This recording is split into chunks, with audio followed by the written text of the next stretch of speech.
SVN sir. Madam Bigg Boss show ನೋಡ್ತೀರಾ? Daily ನೋಡ್ತೀನಿ. ಯಾರು ಇಷ್ಟ ಆಗ್ತಾರೆ? ಕಾರ್ತಿಕ್ ಏನಕ್ಕೆ ರೀ? ತುಂಬ ಚೆನ್ನಾಗಿ ಆಡ್ತಾರೆ. ಮತ್ತು ಫಸ್ಟಿಂದನೂ ಅವರು ಹೆಂಗಿದೆಯೋ ಆ ಥರನೇ ಮಾತಾಡ್ತಾರೆ. ಏನೇ ಆದ್ರೂ ಸಪೋರ್ಟಿಗೆ ಎಲ್ಲದರಲ್ಲೂ ಚೆನ್ನಾಗಿ ಆಡ್ತಾರೆ.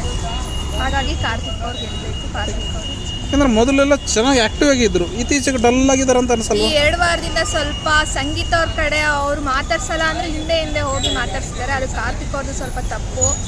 ಹಂಗಾಗಿ ಸಂಗೀತ ಅವ್ರನ್ನ ಸ್ವಲ್ಪ ಹಿಂದೆ ಮಾಡ್ತಿದ್ದಾರೆ. ಬಕೆಟ್ ಕೆಲಸ ಮಾಡ್ತಾ ಇದ್ದಾರೆ ಕಾರ್ತಿಕ್ 2 ವಾರದಿಂದ ಅಂತ ಅನಿಸ್ತಾ ಇದೆ. ಕಾರ್ತಿಕ್ ಅವರು ಸಂಗೀತ, ತನಿಷಾ, ಈಗ ನಮ್ರತ ಈ ಚೇಂಜ್ ಅವರಿಂದ ಅವ್ರಿಗೆ ಏನಾದರೂ ಮನಸ್ಸಿನ ಮೇಲೆ ಎಫರ್ಟ್ ಆಗ್ತಾ ಇದೆ ಅಂತ? ಆ ಥರ ಏನಿಲ್ಲ ಸರ್. ಒಟ್ಟಿನಾಗಿ ಸಂಗೀತ ಅವ್ರು ಮಾತಾಡಿಸ್ತಾ ಇಲ್ಲ ಅಂತ ಅವರು ಸ್ವಲ್ಪ ಇದು ಮಾಡ್ತಾ ಇದ್ದಾರೆ ಅಷ್ಟೇ. ಅದು ಬಿಟ್ಟು ತನಿಷ್ ಅವರು ಅವ್ರ ಕಡೆ ನಿನ್ನೆ ಎಪಿಸೋಡ್ ನೋಡಿದ್ರಾ? ನೋಡು. ನಿನ್ನೆ ಕಾರ್ತಿಕ್ ಅವರು ಲೇಡೀಸ್ ಆಗಿದ್ರಲ್ಲ ಕಾಸ್ಟ್ಯೂಮಲ್ಲಿ, ಏನು ಅನಿಸ್ತು ನೋಡಿದ ತಕ್ಷಣ? ಪಿಂಕ್ ಗರ್ಲ್ ಚೆನ್ನಾಗಿತ್ತು, ಚೆನ್ನಾಗಿ ಆಡಿದ್ರು. ಬಟ್ ಅವ್ರಿಗೆ ಸ್ವಲ್ಪ ಇನ್ನೂ ಸ್ವಲ್ಪ ಆಟ ಆಡೋದ್ರಲ್ಲಿ ಮುಂದೆ ಹೋದರೆ ಅವರೇ ವಿನ್ ಆಗ್ಬೋದು ಅಂತ ಅನಿಸುತ್ತೆ. ವಿನಯ್ ಅವ್ರ ಬಗ್ಗೆ ಏನಂತೀರಾ? ವಿನಯ್ ತುಂಬ ಬಕೆಟ್ ಹಿಡಿಯೋ ಕೆಲಸ ಮಾಡ್ತಾರೆ. ಅವ್ರು ಮುಂಚೆಯಿಂದನೇ ಪ್ಲಾನಿಂಗ್ ಮಾಡಿಕೊಂಡು ಬಿಗ್ ಬಾಸಿಗೆ ಬಂದಿದ್ದಾರೆ ಸರ್. ವಿನಯ್ ಅವರು ಪಕ್ಕ ಪ್ಲ್ಯಾನ್ ಮಾಡಿಕೊಂಡು ಎಲ್ಲರೂ ಯಾವ ಥರ ಆಡಿಸ್ಬೇಕು, ನಾನು ಯಾವ ಥರ ಆಡಬೇಕು ಅಂತ ಇದು ಮಾಡಿಕೊಂಡೆ ಅವರು ಬಿಗ್ ಬಾಸಿಗೆ ಬಂದಿದ್ದಾರೆ. ಡ್ರೋನ್ ಪ್ರತಾಪ್ ಅವ್ರ ಬಗ್ಗೆ ಏನಂತೀರಾ?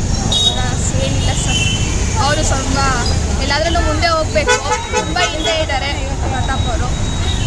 ಆದರೆ ಅವ್ರು ಸ್ವಲ್ಪ ಏನು ಮಾಡ್ತಾ ಇದ್ದಾರೆ, ಜನಗಳು ನೋಡಲಿ ಅಂತ ಹೇಳಿ ಸ್ವಲ್ಪ ಮನಸ್ಸ ಇದು ಮಾಡ್ಕೊಳೋದು, ದೀದಿ ಅಂತ ಅಂದ್ಕೊಂಡು ಓಡಾಡೋದು ಎಲ್ಲ ಮಾಡ್ತಾ ಇದ್ದಾರೆ. ಸುದೀಪ್ ಸರ್ ಬಿಗ್ ಬಾಸ್ ಹೇಗೆ ನಡೆಸ್ತಾರೆ? ತುಂಬ ಚೆನ್ನಾಗಿ. ನಂಗೆ ಸುದೀಪ್ ಸರ್ ಅಂದರೆ ತುಂಬ ಇಷ್ಟ. ಅವ್ರು ತುಂಬ ಚೆನ್ನಾಗಿ ನಡೆಸ್ಕೊಡ್ತಾರೆ. ನಿಮ್ಮ ಓಟು? ಕಾರ್ತಿಕ್. Thank you.